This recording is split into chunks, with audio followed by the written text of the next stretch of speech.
Alors, il y a eu un retour de 80 qui se sont excusés de ne pas avoir participé à Tabouk. Et ici, ils ont été pardonnés.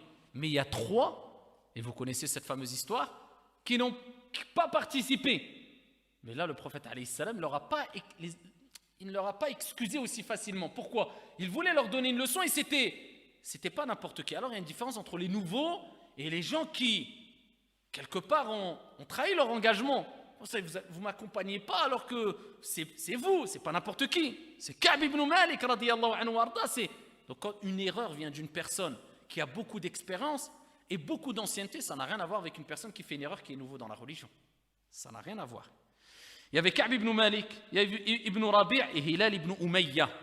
Alors ici, ils ont reconnu leur erreur bien sûr, mais ici le prophète alayhi salam a ordonné de s'écarter d'eux, les mettre quelque part en quarantaine, et pendant plusieurs jours, ils étaient mis un peu à l'écart.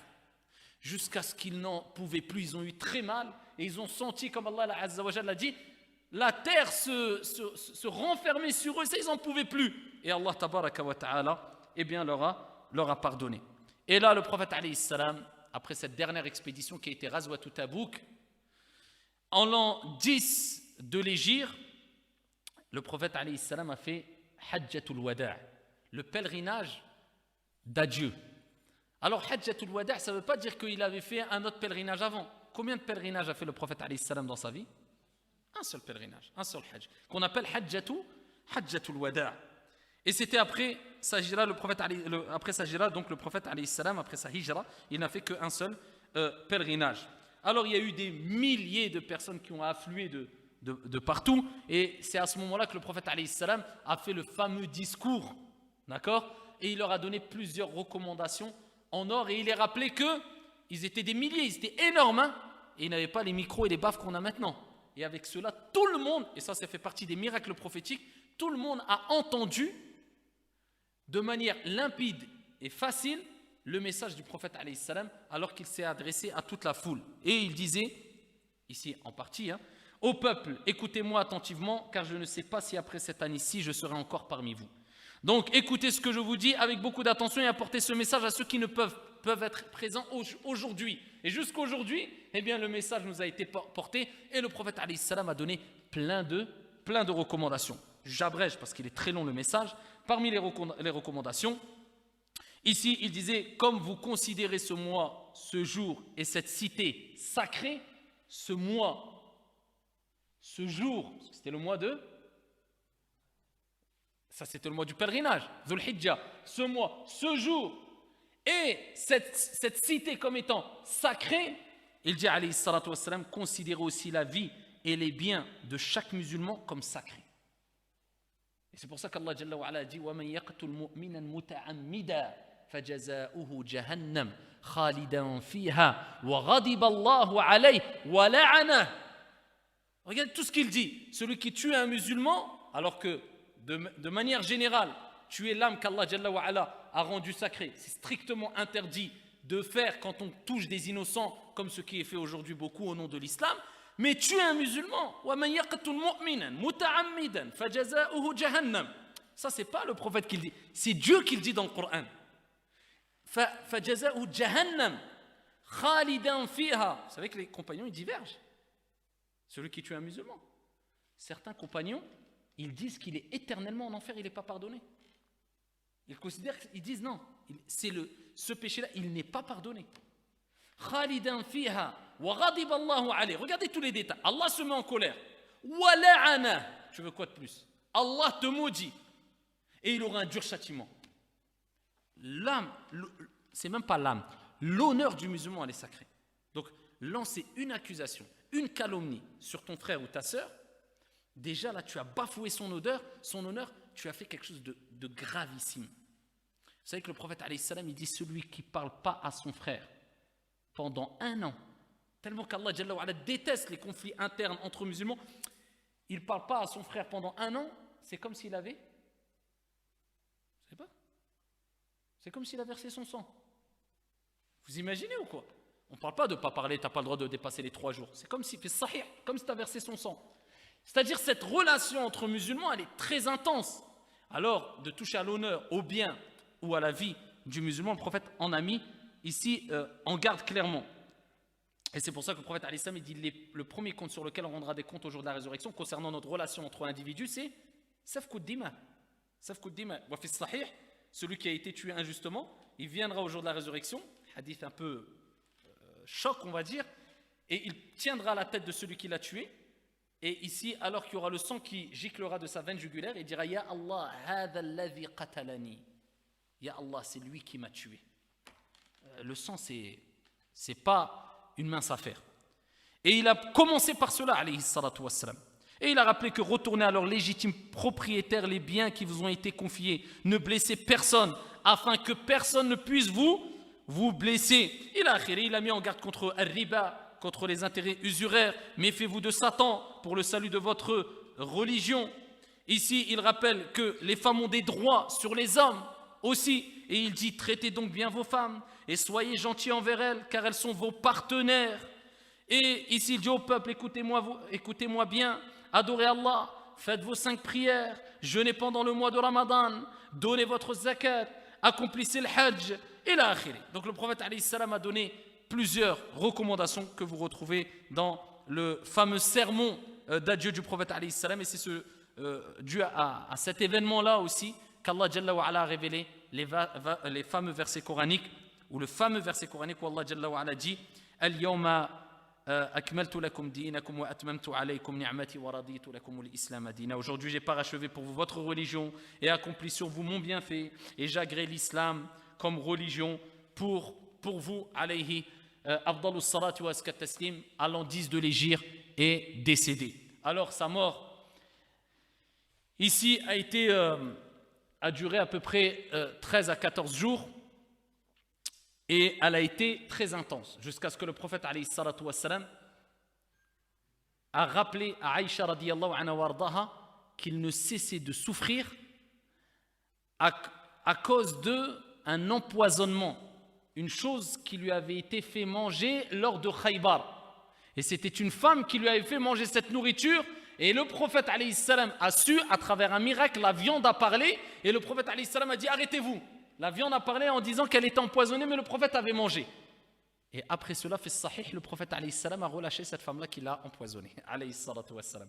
Et les conséquences de sa mort, ou la cause de sa mort, les savants ont divergé, et certains ont dit que la cause, c'est l'empoisonnement qui avait été fait, et qui a mis du temps avant d'affaiblir le prophète alayhi salam, provoquer sa mort, dû à, ici, beaucoup de problèmes au niveau surtout de la horte. Alayhi afdalus salatu wa askat taslim. Alors, ici, il a été malade, et il y avait des signes précurseurs qu'il allait mourir. Il y avait Idha ja'a nasrullahi, la sourate. Deuxième des choses, d'habitude, il faisait pendant Ramadan l'i'tikaf. L'i'tikaf, c'est la retraite pieuse spirituelle dans la mosquée pendant 10 jours, tous les ans. Mais là, cette année-là, il a fait 20 jours. Deuxième signe précurseur. Troisième signe précurseur, ici, tous les ans, Jibril alayhi salam, faisait réciter au prophète alayhi salatu wa salam al-Qur'an. D'accord, à chaque fois, il venait ici faire réciter al-Qur'an au prophète alayhi salam. Et cette année-là, Jibril alayhi salam a fait réciter la totalité du Coran. Combien de fois? 2 fois. Donc ça, c'est 3 signes précurseurs qui rappelaient que la mort du prophète alayhi salam était très très proche. Alors, le prophète sentait la mort. Alors quand on voit comment le prophète a réagi quand il sentait la mort, tu te dis, Wallah, si Allah ne nous fait pas clémence et miséricorde, on est dan al-wad, comme on dit. Le prophète, il sentait sa mort. Il est parti faire ses adieux. Il est rapporté, ici, fait sahih, qu'il est au début du mois de Safar, l'an 11 de l'hégire, d'accord, c'est plus l'an 11, je vous ai dit l'an 10 de l'hégire, hein. Il se rendit à Uhud et fit une prière de recueillement pour le repos de l'âme des martyrs. Ça, c'est une sunna d'aller visiter les martyrs de Uhud quand on va, par exemple, à l'Umrah ou à l'Hajj. Et en signe d'adieu, par la suite, il s'en alla au Mimbar. Et ici, le prophète alayhi salam les a exhortés. Et il est rapporté aussi qu'il avait été al-Baqi' aussi, et qu'il avait dit aussi, bientôt nous allons vous rejoindre. Donc il se rapprochait quelque part, même physiquement, des morts. Alayhi afdalus salati wa askat taslim. Un jour, il sortit vers minuit et se rendit à al-Baqi', comme il le relatait fi sahih, et il dit que la paix soit sur vous, occupant des tombes. Les vivants vous plaignent pour votre sort, mais les tentations de la vie arrivent comme les moments d'une nuit de ténèbres, elles se succèdent. Et les dernières sont pires que les premières, nous allons bientôt vous rejoindre. Et rapporté par Al-Bukhari au Muslim, Fatima radiyallahu anha wa ardaha a dit, alors que mon père était en train de s'affaiblir, elle s'est mise à embrasser son père, radiyallahu anha wa ardaha, et ici il l'a fait asseoir à sa droite. Et il lui fait comprendre à sa fille qu'il allait bientôt quitter ce monde-là, et lui dit, ittaqillahi wasbiri, crains Allah jalla wa ala, et patiente. Elle éclata en sanglots et elle se mit à pleurer. Et ensuite, ici, il se rapprocha de sa fille Fatima et lui glissa des mots et elle se mit à rire. Et quand on a interrogé Fatima radiyallahu anha wa ardaha sur les mots qu'il lui avait dit, elle dit, il m'a dit, tu seras la première des membres de ma maison qui me rejoindra dans ma tombe. Et il ajouta, n'accepterais-tu pas d'être sayyidatul umma fil jannah, la maîtresse de la communauté au paradis. Aïcha radiyallahu anha wa ardaha a rappelé que sa maladie a duré 13 à 14 jours. La dernière semaine, alors qu'il restait que 7 jours à vivre au prophète alayhi salatu wassalam, sa maladie devenait de plus en plus intense. Et à cet égard, il disait, où dois-je aller demain? Où dois-je aller demain? Alayhi salatu wassalam. Il souffrait tellement qu'il disait, apportez-moi une bassine d'eau. Il plongeait sa main dans la bassine d'eau et il essuyait son visage et il disait, la ilaha illallah, inna lil mawti la sakarat. Il n'y a de divinité qu'un Dieu unique, certes la mort à son agonie, alayhi salatu wassalam. 5 jours avant sa mort, un mercredi, le prophète alayhi salatu wassalam a eu de la fièvre dans tout son corps. Et les maux de la tête s'accentuaient et alors évanoui, il disait, versez sur moi 7 récipients d'eau puisés dans différents puits avant que je n'aille vers les gens leur faire des recommandations. On le fit asseoir. On le fit s'asseoir dans un récipient et ensuite on lui versa l'eau au point qu'il se mit à dire ça suffit, et il disait alayhi salatu wassalam, n'adoptez surtout pas ma tombe et ne prenez surtout pas ma tombe comme une idole à adorer, alayhi afdalus salatu waskat taslim. Et plusieurs textes rapportés par Al-Bukhari ou Muslim où il est rapporté que le prophète a mis en garde sévèrement sur le fait qu'on prenne sa tombe après sa mort comme lieu de divination, d'adoration. Donc on n'adore ni le prophète ni sa tombe, mais Allah Jalla wa Ala, Rabbul Ibad, le Seigneur des serviteurs. Et ensuite le prophète alayhi salatu wassalam ne cessait de leur donner des recommandations. Et il dit, l'homme le plus généreux à mon égard, dans sa compagnie et dans ses biens, est certes Abu Bakr. Si je devais choisir un ami autre que mon Seigneur, c'est lui que je choisirais comme ami. Et là il prépare déjà psychologiquement les gens à qui? À accepter la relève qui est, la relève entre guillemets bien sûr, qui ne remplacera jamais le prophète alayhi salam, mais qui succédera dans le fait d'être le représentant des musulmans, c'est-à-dire Abu Bakr radiyallahu anhu warda. 4 jours avant le décès, c'était un jeudi. Le messager d'Allah alayhi afdalus salati wa askat taslim dit, sous l'effet de la douleur, venez, je vais vous rédiger un document qui permettra de ne pas vous perdre. Et là les compagnons ils ont commencé à paniquer, ils ont dit non, on va pas rédiger, peut-être qu'il dit ça, mais il est en train de s'évanouir, c'est pas vraiment lui. D'autres ils ont dit si, et d'autres disaient non. Et là le prophète alayhi salam a dit, allez-vous-en. Il les voyait en train de rentrer en conflit. Eux ils étaient perdus les compagnons. On doit écrire, mais si on écrit, ça va rester à vie, mais est-ce qu'il est... Parce que là il reconnaissait que c'était un homme aussi, le prophète alayhi salam. Il avait ses faiblesses. La preuve en est, regardez comment il souffrait. Et là le prophète leur a dit, allez-vous-en. Au moment de la prière de l'Isha, la maladie devient plus grave. Et l'empêcha même de sortir de chez lui pour aller à la mosquée. À cet égard, c'est à ce moment-là qu'il a dit à Aïcha radiyallahu anha wa ardaha. Ici, Aïcha raconte, le prophète alayhi salam a dit, les gens ont-ils prié? Et ils disent non, ô messager d'Allah, ils sont en train d'attendre. Et il reprit, mettez-moi de l'eau dans le récipient. Nous mîmes de l'eau dans le récipient. Et alors il dit, est-ce que les gens ont prié? Et là, sur ces mots, il s'évanouit une deuxième fois, puis une troisième fois, avant de s'évanouir comme la première fois lorsqu'il essayait de se lever. Et rapporté par Al-Bukhari au Muslim après cela, il envoya Abu Bakr. Il a tout essayé pour faire la prière, mais il n'en pouvait plus. Et il envoya Abu Bakr, lui donnant l'ordre de diriger la prière en ces jours, et celui-ci dirigea 17 prières.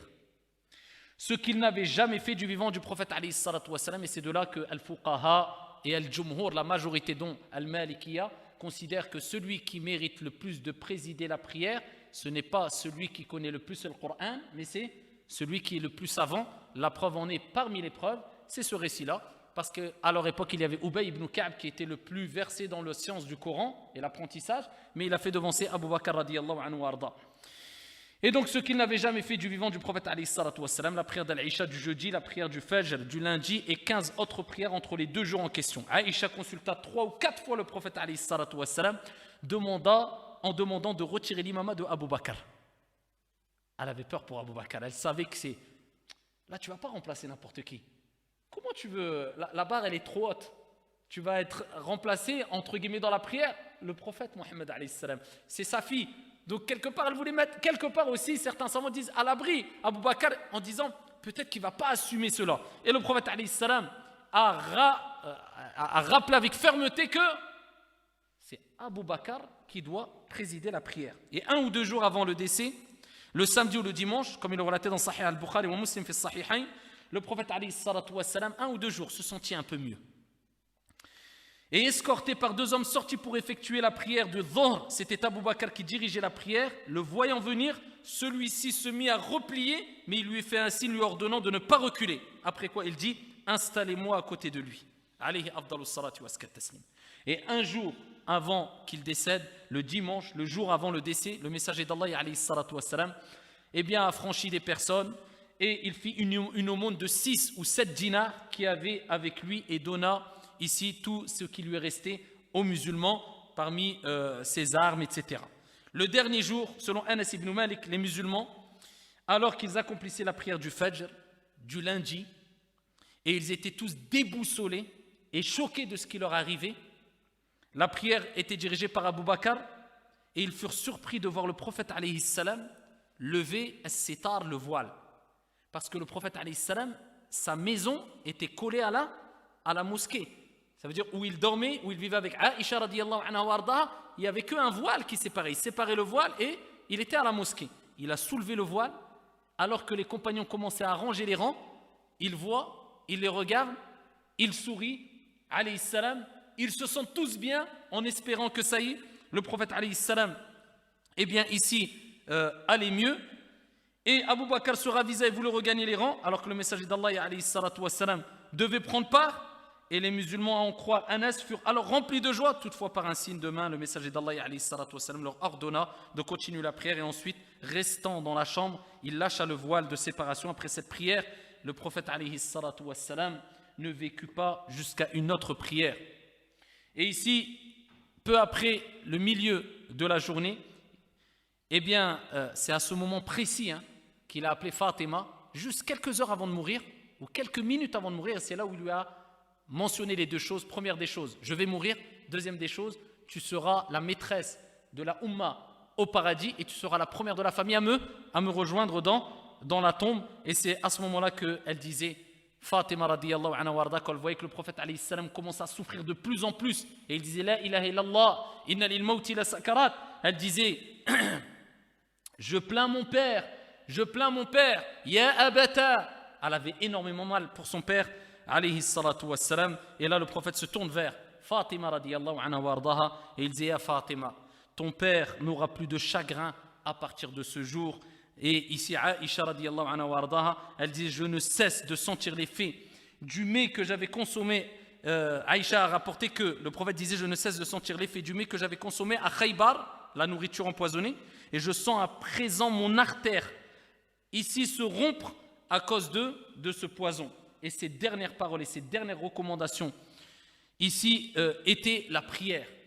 As-salah, as-salah. Parmi les dernières recommandations, le prophète alayhi salatu wa sallam disait as-salah, as-salah, wa ma malakat aymanukum. La prière, vous imaginez? Déjà, il se faisait supporter, aider afin d'accomplir la prière. Et quand il ne pouvait plus, eh bien, avant de mourir, il disait as-salah, as-salah. La prière, ne lâchez pas la prière. La vraie prière, avec khushu', avec son âme, avec concentration, à l'heure, comme il se doit, d'une bonne manière, etc. La prière as-salah, pour vous montrer, rappeler l'importance de la prière. Et là, il était dans les dernières minutes de sa vie. Et Aïcha radiyallahu anha wa ardaha l'appuya sur elle, tout en disant il est des faveurs qu'Allah m'a accordées. Parce qu'il faut savoir que quand il était très malade, il disait où je suis ce soir, où je suis. Ils ont compris qu'il voulait choisir où il allait aller, où il allait passer ses derniers jours, ses derniers instants. Et là, le prophète, alayhi salam, quand il a vu qu'ils lui ont donné l'autorisation, ses épouses, eh bien, il a dit, je veux aller chez Aïcha, radiyallahu anha wa ardaha. Et c'est pas pour rien que le prophète, alayhi salam, quand on l'a interrogé, on lui a dit, quelle est la personne que tu aimes le plus? Il a dit, Aïcha, une femme. Il a mentionné son prénom, Aïcha. Thumma man, ensuite qui? Abu Bakr, Abouha, son père, Abu Bakr, radiyallahu anhu wa arda. Et ensuite, Omar ibn al-Khattab, radiyallahu anhum jami'an. Et Aïcha a dit, il est des faveurs qu'il m'a été accordé. Et personne d'autre, il n'y a personne d'autre. Elle dit, le fait que le messager d'Allah meure chez moi, appuyé contre ma poitrine, et qu'au moment de sa mort s'unissent ma salive et la sienne. Ici, Aïcha, radiyallahu anha wa arda, avait vu, quand le frère était rentré, ici, elle avait vu que le prophète regardait le siwak, et elle a vu, elle a vu que le prophète le voulait, le siwak, et elle a pris le siwak, et elle a mâché le siwak. Et elle l'a mis dans la bouche du prophète, alayhi salam. Voilà pourquoi elle dit, ma salive s'est mêlée à sa salive, alayhi afdalus salati wa askat taslim. Et ici, Aïcha lui prêta l'oreille, alors que le prophète disait des mots tout doucement, et parlait doucement, et elle s'est rapprochée, et là le prophète disait, avec ceux à qui tu as accordé tes faveurs, avec ceux à qui tu as accordé tes faveurs. Seigneur, pardonne-moi. Seigneur, sois clément envers moi. Balir rafiqil a'la. Et il voulait rejoindre ici la noble, la plus grande, la meilleure des compagnies. Fais-moi rejoindre la bonne compagnie. Fais-moi rejoindre l'Éternel. Aïcha dit, il répéta cela 3 fois. Et à ce moment-là, il rejoint Allah tabaraka wa ta'ala. Allah a ordonné à Malak al-Maut de retirer l'âme du prophète alayhi afdalus salati wa askat taslim, et le prophète est décédé. Et à ce moment-là, les compagnons ont eu énormément mal, rapporté par At-Tirmidhi. Ici, il est rapporté que des compagnons, eh bien, disaient, je n'ai jamais vu un jour aussi beau et lumineux que celui où nous avons rencontré le messager d'Allah alayhi salatu wassalam, et je n'ai jamais vu un jour aussi obscur et aussi laid où le prophète alayhi salatu wassalam, ou que le jour où le prophète alayhi salam, eh bien, nous a quittés. Et c'est à ce moment-là où Omar radiyallahu anhu arda s'est mis en colère. Il a perdu une partie de sa raison. La preuve que, regardez, l'être humain, c'était pas n'importe qui, Omar. Et il disait, celui qui dit que le prophète est mort, je le tue. Il est simplement parti rejoindre son Seigneur, il va revenir comme l'a fait Isa alayhi salam. Et là, Abu Bakr est venu et il a tout stabilisé. C'est là où tu vois les gens qui, quand c'est la tempête, qui arrive à rester lucide, ferme, c'est pas n'importe qui. Et c'est là où tu vois les meilleurs des gens. Les meilleurs. Et c'est pas pour rien que Abu Bakr a devancé Omar quelque part. Et là, il a rappelé Abu Bakr ses propos. À présent, ceux d'entre vous qui adorez Mohammed, qu'ils sachent que Mohammed est mort. Et ceux d'entre vous qui adorez Allah, qui sachent qu'Allah Jalla wa Ala est vivant et ne saurait mourir. En effet, Allah Tabaraka wa Ta'ala dit wa ma Muhammadun illa rasoul. Et le messager d'Allah n'est qu'un messager, et des messagers avant lui sont passés. S'il mourait donc, ou s'il était tué, retourneriez-vous sur vos talons. Quiconque le fait ne nuira en rien à Allah Jalla wa Ala. Allah récompensera bientôt les reconnaissants. Et à ce propos, Ibn Abbas a dit, par Allah, on eût dit que les gens ne savaient